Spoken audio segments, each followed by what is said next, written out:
അപ്പോൾ അവരെ കൊണ്ട് ഒന്നും ചെയ്യാൻ പറ്റിയിട്ടില്ല. ഇപ്പോഴും ആ ഒരു മഴ പെയ്തു കഴിഞ്ഞാൽ തമ്പാനൂര് വെള്ളപ്പൊക്കം, കുടിവെള്ള പ്രശ്നം എല്ലായിടത്തുമുണ്ട്. തെരുവുകളിലെ മാലിന്യം കുന്നുകൂടി കിടക്കുന്നു. അതുകൊണ്ട് കൊതുകിന്റെ പ്രശ്നം, തിരുവനന്തപുരത്ത് കൊതുകെന്ന് പറഞ്ഞ സാധനം ഇല്ലായിരുന്നു. ഇപ്പൊ ഈ അടുത്ത കാലത്താണ് വളരെയധികം കൊതുകുകൾ വന്നത്. പിന്നെ കഴിഞ്ഞ 9-9.5 വർഷമായിട്ട് ഇവിടുത്തെ LDF സംസ്ഥാന ഭരണം എന്ന് പറഞ്ഞാൽ അമ്പലം വരെ കട്ടുമുടിക്കുന്ന ഒരു ഭരണമാണ് ഇവിടെ നടക്കുന്നത്. വല്ലാത്ത അഴിമതി, ദാരിദ്ര്യം ഉള്ളിടത്തും ദാരിദ്ര്യ നിർമ്മാർജ്ജനം എന്നൊക്കെ പറഞ്ഞ് കൊട്ടിഘോഷിച്ച് ആവശ്യമില്ലാത്ത ക്ഷേമ പദ്ധതികളും കടക്കെണിയും ഒക്കെ ആയിട്ട് ഇങ്ങനെ മുങ്ങി നിൽക്കുന്ന ഒരു കേരള ആളുകളും മടുത്തു. നമസ്കാരം. തദ്ദേശ തെരഞ്ഞെടുപ്പ് അടുത്തിരിക്കുകയാണ്. കേരളത്തിൽ എല്ലാവരും ഉറ്റുനോക്കുന്ന തിരുവനന്തപുരം നഗരസഭയിൽ ശാസ്തമംഗലം വാർഡിൽ മത്സരിക്കുന്നത് BJP സ്ഥാനാർത്ഥി മത്സരിക്കുന്നത് ആർ ശ്രീലേഖ മേഡമാണ്. മേഡം നമസ്കാരം. നമസ്തേ. വളരെ അപ്രതീക്ഷിതമായിട്ടായിരുന്നു ആർ ശ്രീലേഖ എന്നുള്ളൊരു പേര് ഉയർന്നു വന്നത്. മേഡം ആദ്യം പുറത്തൊക്കെ വന്ന വിവരം വഴുതക്കാട് വാർഡിൽ മത്സരിക്കുമെന്നുള്ളതായിരുന്നു. ഞാനതൊന്നും അറിഞ്ഞിട്ടില്ല. എനിക്കും ഇത് വളരെ അപ്രതീക്ഷിതമായിരുന്നു. ഒരു പാർട്ടിയുടെ ഉപാധ്യക്ഷ എന്നുള്ള സ്ഥാനം എനിക്ക് തന്നപ്പോൾ ഞാൻ വിചാരിച്ചത് തിരുവനന്തപുരത്തിൻ്റെ ഒരു കോർപ്പറേഷൻ്റെ ഒരു മേൽനോട്ടം വഹിക്കുക എന്നുള്ള മട്ടിലാണ് പറഞ്ഞിരുന്നത്. അതിന് വേണ്ടിയിട്ട് തിരുവനന്തപുരത്തിൻ്റെ 10 വാർഡുകൾ എനിക്ക് തരികയും ചെയ്തിരുന്നു. 10 വാർഡുകളുടെ ചുമതല ഞാൻ നോക്കണം. അപ്പോൾ അതിന് വേണ്ടിയിട്ടാണ് ഞാൻ ഈ വികസന പദയാത്ര, പരിവർത്തന പദയാത്ര എന്നൊക്കെയുള്ള പദയാത്ര ഒരു 7-ാം തീയതി നടത്തിയത് തന്നെ. അപ്പോഴും എനിക്കറിയില്ല ഇങ്ങനെ ഒരു ചുമതല, ഒരു വാർഡിലെ കൗൺസിലർ സ്ഥാനത്ത് മത്സരിക്കണം എന്നുള്ളത്. അപ്പോൾ ഇന്നലെ പെട്ടെന്നൊരു തീരുമാനം എടുത്തപ്പോൾ എന്നോട് വിളിച്ച് പറഞ്ഞു ഇങ്ങനെ ഒരു ഡിസിഷൻ ഉണ്ട്, ഇങ്ങനെ ഇവിടുന്ന് മത്സരിക്കണം എന്ന് പറഞ്ഞു. അപ്പോൾ എനിക്ക് ആദ്യം കുറച്ച് ബുദ്ധിമുട്ടായിരുന്നു. പിന്നെ ഞാൻ ആലോചിച്ചപ്പോൾ വിചാരിച്ചത് അങ്ങനെ ബുദ്ധിമുട്ടേണ്ട കാര്യമില്ല. കാരണം എല്ലാം സേവനം തന്നെയാണ്. ഞാനിപ്പം പാർട്ടിയിൽ ചേർന്നിരിക്കുന്നത് തന്നെ ജനസേവനത്തിന് വേണ്ടിയിട്ടാണ്.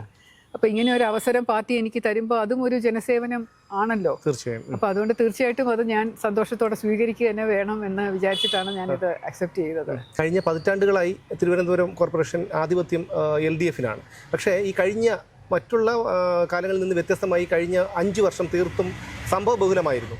അപ്പോൾ അത്തരത്തിലുള്ള നിലപാടുകളും സംസ്ഥാന സർക്കാരിൻ്റെ ഈ ജനദ്രോഹ നടപടികളുമൊക്കെ അത് BJPക്ക് ഇതുപോലെ തദ്ദേശ തെരഞ്ഞെടുപ്പിൽ പോലും ഗുണം ചെയ്യുമെന്ന് താങ്കൾ കരുതുന്നുണ്ടോ? തീർച്ചയായിട്ടും. അത് മാത്രമല്ല, അതായത് ഈ തിരുവനന്തപുരം കോർപ്പറേഷൻ എന്ന് പറയുന്നത് നമ്മുടെ കേരളത്തിലെ ഏറ്റവും പഴയ കോർപ്പറേഷനാണ്.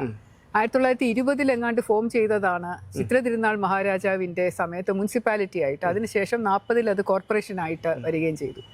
അപ്പോൾ ആ ഒരു കോർപ്പറേഷൻ, ഇത്രയും പുരാണ ഇതിഹാസ ഒരു ചരിത്രമുള്ള കോർപ്പറേഷൻ ഇതുപോലെയുള്ള മാലിന്യത്തിൽ മുങ്ങിക്കുളിച്ച് കിടക്കുന്നത് കാണുമ്പോൾ, കഴിഞ്ഞ 45 വർഷമായിട്ട് LDF ഭരിക്കുന്ന കോർപ്പറേഷനാണിത്. അപ്പോൾ അവരെ കൊണ്ട് ഒന്നും ചെയ്യാൻ പറ്റിയിട്ടില്ല. ഇപ്പോഴും ആ ഒരു മഴ പെയ്തു കഴിഞ്ഞാൽ തമ്പാനൂര് വെള്ളപ്പൊക്കം, കുടിവെള്ള പ്രശ്നം എല്ലായിടത്തുമുണ്ട്. തെരുവുകളിലെ മാലിന്യം കുന്നുകൂടി കിടക്കുന്നു. അതുകൊണ്ട് കൊതുകിന്റെ പ്രശ്നം, തിരുവനന്തപുരത്ത് കൊതുകെന്ന് പറഞ്ഞ സാധനം ഇല്ലായിരുന്നു. ഇപ്പൊ ഈ അടുത്ത കാലത്താണ് വളരെയധികം കൊതുകുകൾ വന്നത്. പിന്നെ അതിന് ശേഷമുള്ള ഈ തെരുവ് നായ്ക്കളുടെ പ്രശ്നം, മനുഷ്യർക്ക് ജീവിക്കാൻ പറ്റാത്ത, അവരെ പുനരധിവസിപ്പിക്കാനായിട്ടുള്ള ഒരു കാര്യവും അവർ ചെയ്യുന്നില്ല. അതുപോലെയുള്ള കാര്യങ്ങളും, പിന്നെ ജനങ്ങൾക്ക് എന്തെങ്കിലും കാര്യങ്ങൾ നേടിയെടുക്കാനുള്ള കാലതാമസവും ചെലവാക്കുന്ന കാശും, ഭയങ്കര അഴിമതി എന്ന് പറഞ്ഞാൽ എല്ലായിടത്തുനിന്നും കാശ് വാങ്ങിക്കുകയാണ്. പിരിച്ചെടുക്കാനുള്ള പണം പല പണക്കാരുടെ കയ്യിൽ നിന്നും പിരിച്ചെടുക്കുന്നില്ല. അവരെ സഹായിക്കാനായിട്ട് പലരെയും ദ്രോഹിക്കുന്നു.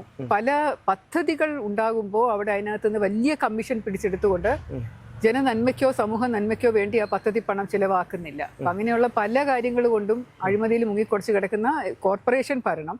പിന്നെ കഴിഞ്ഞ 9-9.5 വർഷമായിട്ട് ഇവിടുത്തെ LDF സംസ്ഥാന ഭരണം എന്ന് പറഞ്ഞാൽ അമ്പലം വരെ കട്ടുമുടിക്കുന്ന ഒരു ഭരണമാണ് ഇവിടെ നടക്കുന്നത്. വല്ലാത്ത അഴിമതി, ദാരിദ്ര്യം ഉള്ളിടത്തും ദാരിദ്ര്യ നിർമ്മാർജ്ജനം എന്നൊക്കെ പറഞ്ഞ് കൊട്ടിഘോഷിച്ച് ആവശ്യമില്ലാത്ത ക്ഷേമ പദ്ധതികളും കടക്കെണിയും ഒക്കെ ആയിട്ട് ഇങ്ങനെ മുങ്ങി നിൽക്കുന്ന ഒരു കേരള ആളുകളും മടുത്തു. ജനം ഇത് മടുത്തു. ജനങ്ങൾക്കൊരു മാറ്റം ആവശ്യമുണ്ട്. അതുകൊണ്ട് ഒരു വികസനവും മാറ്റവും ഇവിടെ വന്നേ തീരൂ.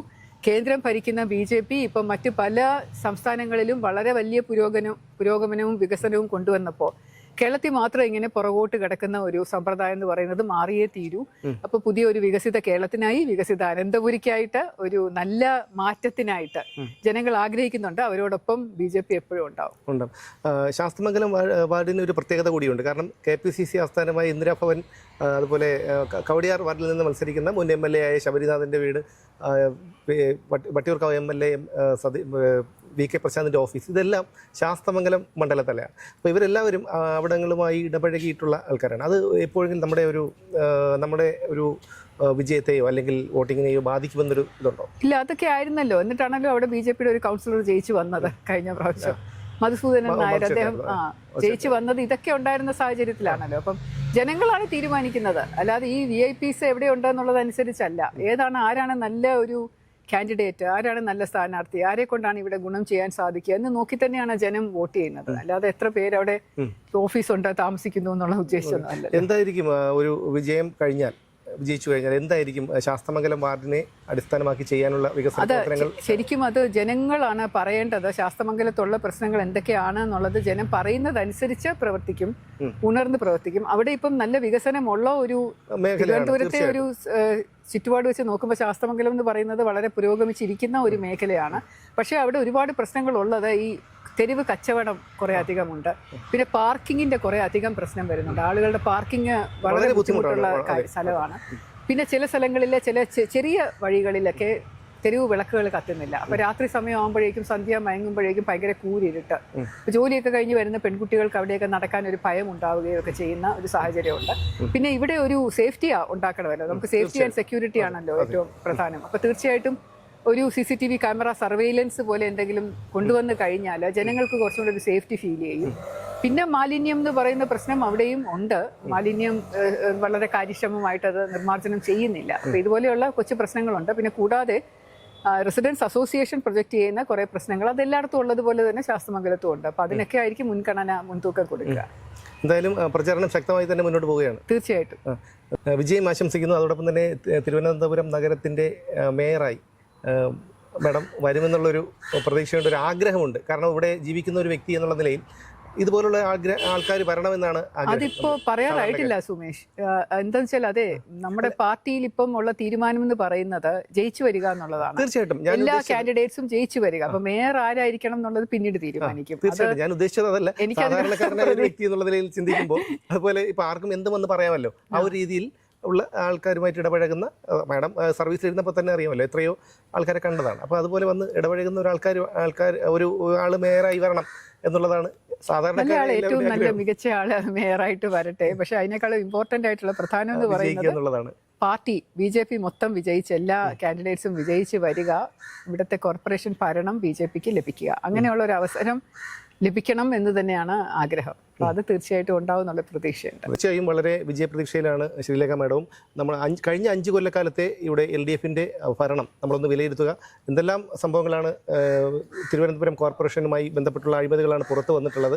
അപ്പോൾ അതിനൊരു മാറ്റം ഉണ്ടാകട്ടെ എന്ന് തന്നെ തിരുവനന്തപുരം നിവാസിയായ ഒരു വ്യക്തി എന്നുള്ള നിലയിൽ ഞാനും ആഗ്രഹിക്കുന്നു. എല്ലാ വിജയാശംസകളും. Thank you.